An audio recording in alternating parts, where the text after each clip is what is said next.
Today we're going to work on subtracting integers, and we're specifically going to focus on you doing that using models so that we can get some idea of conceptual idea of what's really happening when we subtract integers. So we're going to start with a number line, and the basic idea of a number line, when you learned this first, when you were first learning about subtraction, you would have learned, for example, if you had the problem 5 minus 2, you would have learned, okay, from 0 we go up to 2, or 5 rather. And then the minus 2 means to go backward 2. And so you end up with an answer of 3.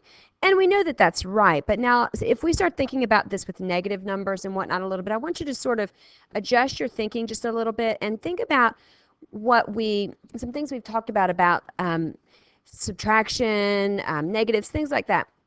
This idea that that symbol can really mean do the opposite. So if we look at this, what this is really saying is go to 5 and then do the opposite of this second integer. The second integer is 2. So the opposite of 2 is negative 2. So notice, if we think about it that way, we're still going to do the same thing, but it's just a different way of thinking of it. So go up 5, 1, 2, 3, 4, 5, and then do the opposite of the positive 2. The opposite of positive 2 is negative 2. So that would have us going back 2 and would put us at 3. Now that's going to be really helpful as we start to think about subtracting integers. Let's look at a few more examples. So negative 3 minus negative 4. We're going to start at 0 and we're going to go back 3 because that's what negative 3 would mean. Then we're going to do the opposite of negative 4. Negative 4, the opposite of negative 4 rather, is positive 4. So we're going to do the opposite of negative 4, which means we're going to go up 4. 1, 2, 3, 4. So negative 3 minus negative 4 is positive 1 because we go back 3 and then do the opposite of going back 4. So we go up 4 instead. The next one, 5 minus 7. We're going to start at 0 and we're going to go up 5. 1, 2, 3, 4, 5. And then we're going to go do the opposite of going up 7. So because that 7 is a positive 7, when we do the opposite of positive 7, we're going to go backward 7. So we're going to go 1, 2, 3, 4, 5, 6, 7 backward. So 5 minus 7 is negative 2. 2 minus negative 6. So if we start at 0, we're going to go up 2, 1, 2, and then minus negative 6. We're going to do the opposite of going down 6. So the opposite of going down 6 is to go up 6. So 1, 2, 3, 4, and then if we went up 2 more, this would be 6, and then 7, and then 8. So we're going to have 2 minus negative 6 is 8. Negative 3 minus 1. So from 0, we're going to go back 3. 1, 2, 3. And then do the opposite of positive 1. The opposite of positive 1 is negative 1. So we're going to go back 1. So negative 3 minus 1 is negative 4.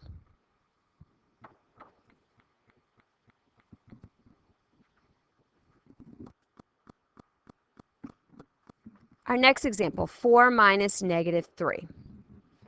So from 0, we're going to go up 4. 1, 2, 3, 4. And then do the opposite of negative 3. The opposite of negative 3 is positive 3. So now we need to go up 3. 1, 2, 3. We would be at 7. So 4 minus negative 3 is 7. One more example on a number line. Negative 4 minus negative 6. So we're going to start at 0. We're going to go backward 4. 1, 2, 3, 4.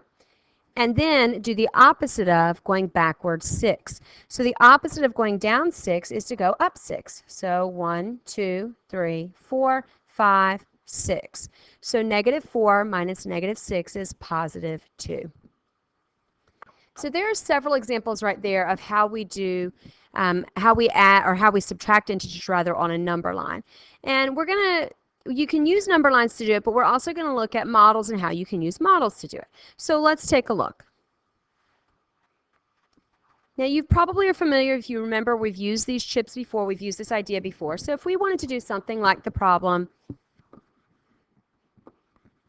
5 minus 2, that's positive 5, 1, 2, 3, 4, 5, and then minus 2. So you would have thought about this before as just taking away 2, which would then leave you with positive 3.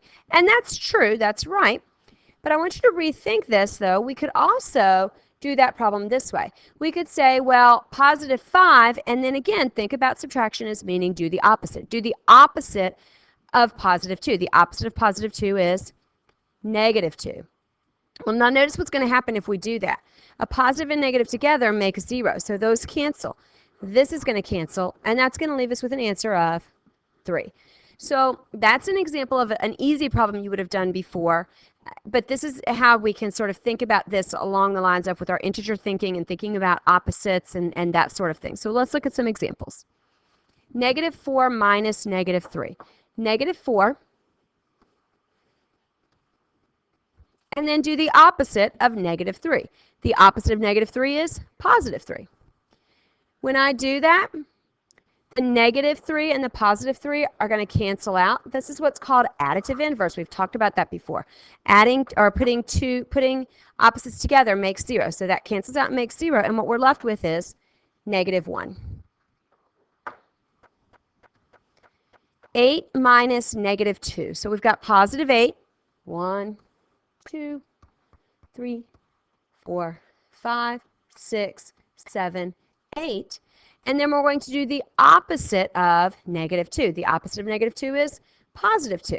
So now when I look at that all together, I have positive 10. There's nothing that can cancel out because I don't have any negatives to cancel any of the positives.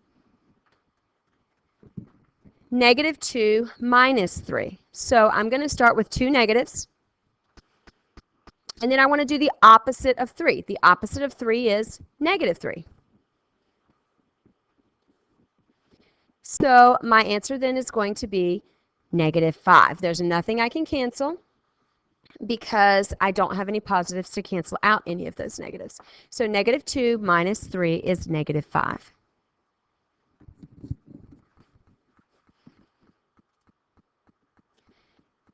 Negative 7 minus negative 9. So I want to start with 7 negatives.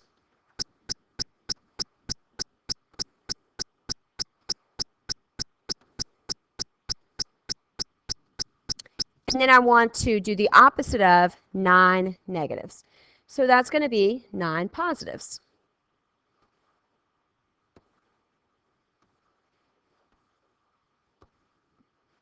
And when I look at that, especially when you get a lot of these, it may be helpful to cancel out or show the 0 pairs, like something like that. Canceling, cancel, cancel, cancel, cancel, cancel, cancel. And what I'm left with then is positive 2. So negative 7 minus negative 9 is positive 2.